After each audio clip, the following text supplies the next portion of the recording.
Okay, so thank you for that introduction. My name is Una. I'm a grad student at Trent doing my master's degree. I'm going to be talking to you about my thesis project, which was to develop a model for mercury risk to the environment, humans, and other stakeholders of the Mackenzie River region. So mercury is a ubiquitous element, meaning that it can be found in trace amounts in basically everything, including the soil and in the atmosphere. Inorganic atmospheric mercury can exist in the atmosphere for up to a year, allowing it to travel long distances from the original source before it's deposited. Northern air currents will transfer atmospheric mercury from southern regions to the Arctic. The organometallic form, methylmercury, is particularly poisonous. The most common route of methylmercury exposure in humans is through the consumption of seafood. Methylmercury both bioaccumulates and biomagnifies, meaning that species in the highest trophic levels, so at the top of the food chain, they're more likely to have high body burdens of mercury. And in human fetuses, exposure to mercury has been linked to neurological and developmental disorders. This brings me to the purpose of my project. My master's thesis is part of an international collaborative project called ArcGIS, a collaboration between Norway, Russia, and Canada. The objective for my thesis was to develop a probabilistic model, specifically a Bayesian Network model of mercury release into the Mackenzie River. The idea was to use this model to predict what potential mercury sources are driving the observed concentrations in freshwater and fish of the Mackenzie River region. Additionally, I was interested in using the available fish data to predict the risk of mercury exposure to communities in the basin via a subsistence fishing diet. The ArcGIS project was then aiming to use these model results to develop an action plan with risk reduction measures for mercury release from key sources into Arctic rivers. So the Mackenzie River Basin itself is huge. It covers about 20% of Canada's entire landmass, and it spans five provinces. It's divided into 6 hydrologically distinct subbasins with water flowing northward and eventually draining out into the buffered sea. The initial beginning of the Mackenzie River is at the outlet of Great Slave Lake, which is right here, and then it flows into the Great Bear subbasin. And so this was my study area, the Great Slave and the Great Bear subbasins, shown in this figure on the right. And I developed a separate model for each of these regions. The two models differed in the potential sources of mercury, which they considered.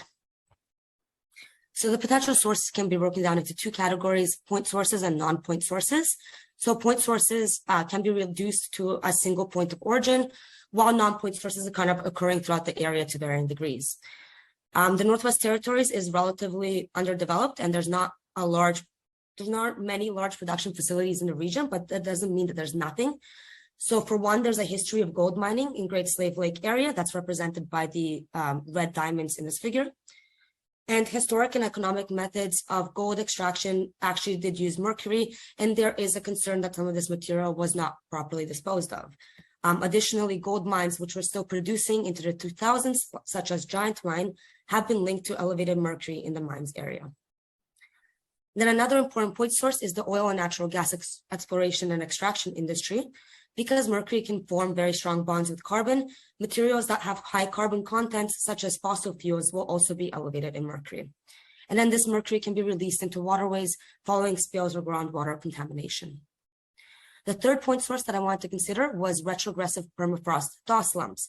And these are basically regions that have undergone rapid erosion events due to permafrost thawing. Thaw slumps can impact infrastructure and water quality because they can mobilize a lot of sediment. And additionally, community members in the Northwest Territories have reported urgent concern over how thaw slumps are impacting the river. To include these point sources into the model, what I did was basically I just used the buffer tool to figure out which of my monitoring data was located near these point sources. So then non-point sources that are being considered in the model are atmospheric mercury deposition, mercury release from permafrost-thaw, and terrestrial to aquatic mercury transfer via soil erosion. The data on atmospheric deposition and permafrost-thaw release came from the output of 2 mercury models, which were the GEM-MAC and the CIP-CASA models, respectively, which were graciously shared by Ashu Dastor at Environment Climate Change Canada and Kevin Schaefer from the University of Colorado Boulder. However, I developed and calculated the estimate of mercury release from rainfall-induced soil erosion. And I did this using the revised universal soil loss equation, or Russell for short. So the Russell equation is a GIS method of estimating erosion. It's an active area of research, but it's not commonly applied to an area of this size, and more so used in agricultural regions. But I thought that this method of estimating erosion combined a number of important habitat variables that I was also interested in, such as rainfall precipitation intensity, slope, and density of terrestrial vegetation. So the bottom 4 figures show the 4 inputs that I used to calculate soil erosion, and the results of the calculation are shown in the top right figure. And what that figure shows us is that the highest erosion is predicted to be in the mountainous regions in the western portion of the study area. And also we see this northernmost hotspot. That's the location of where the Peel River and Mackenzie River intersect, and it corresponds to where communities are reporting high levels of erosion. So to estimate soil erosion-driven terrestrial input of mercury into water bodies, I suggested the use of this equation. The equation uses a soil erosion raster and a map of soil organic carbon concentrations. Okay, so wildfires was another source of mercury that I was interested in, but it didn't really fit into this point, non-point category. In fact, the atmospheric deposition model output does account for atmospheric mercury release from wildfires, and I figured that wildfires would also be impacting soil erosion potential due to the reduction of vegetation density, which is represented by the C factor in that Russell equation. So low C factor values correspond to dense vegetation, while values of 1 indicate bare soil or water.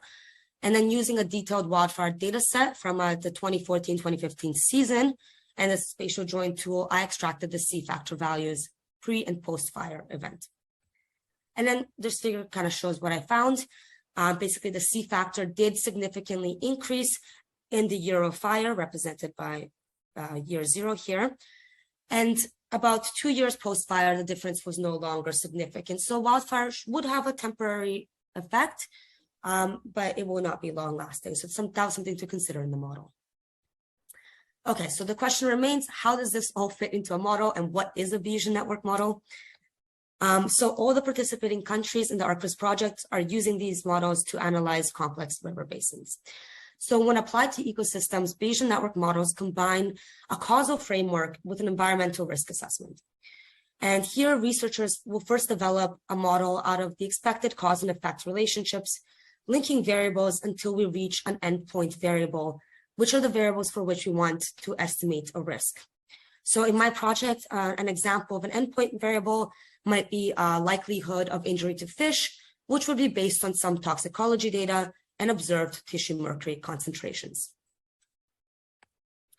Okay, so I'm going to go into the simple components of a Bayesian network model. So the simplest ones are the nodes and the links. And in this example here, A, B, and C are 3 variables, which are also called nodes.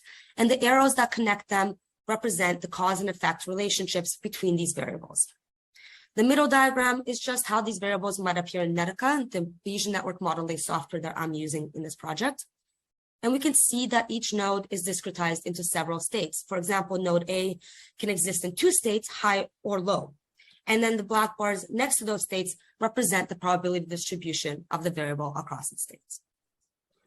A variable which affects the state of a second variable is called the parent node. So here, A and B are the parent nodes and C is the child node. And on the right-hand side, we see a conditional probability table. So these tables tell the model how the parent node states are to be combined to produce the probability distributions of the child node.